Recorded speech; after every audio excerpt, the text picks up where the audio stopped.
21শে August release হয়েছি।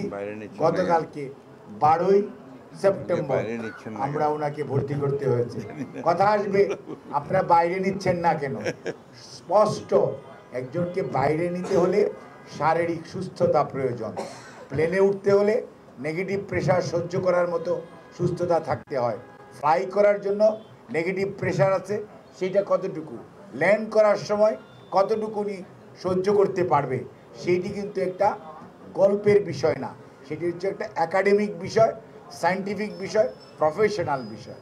Medical board সে বিষয়গুলো বিবেচনায় নিয়ে দেশি বিদেশি সদস্যরা আলোচনা করছেন এবং দ্রুততম সময়ের মধ্যে শারীরিকভাবে উনি একটু সুস্থ হলেই ওনাকে যত দ্রুত বাইরে নেওয়ার যে চেষ্টা, একটা উন্নত সেন্টারে ফলো আপের জন্য, কারণ ওনার এমন কিছু রোগের সৃষ্টি হয়েছে যেগুলি সত্যিকার অর্থে বাইরের আধুনিক সেন্টারে নিয়ে দেখানো ছাড়া এবং তাদের ওপিনিয়ন নেওয়া ছাড়া আর কোনো জ্ঞাতন্তর নাই। ওনার জন্য আপনারা সবাই দোয়া করেন এবং দোয়া করবেন, এবং উনি আপনাদের মাধ্যমে দেশবাসীর কাছে ওনার সুস্থতার জন্য ওনার পরিবারের পক্ষ থেকে, দলের পক্ষ থেকে দোয়া চাওয়া হচ্ছে।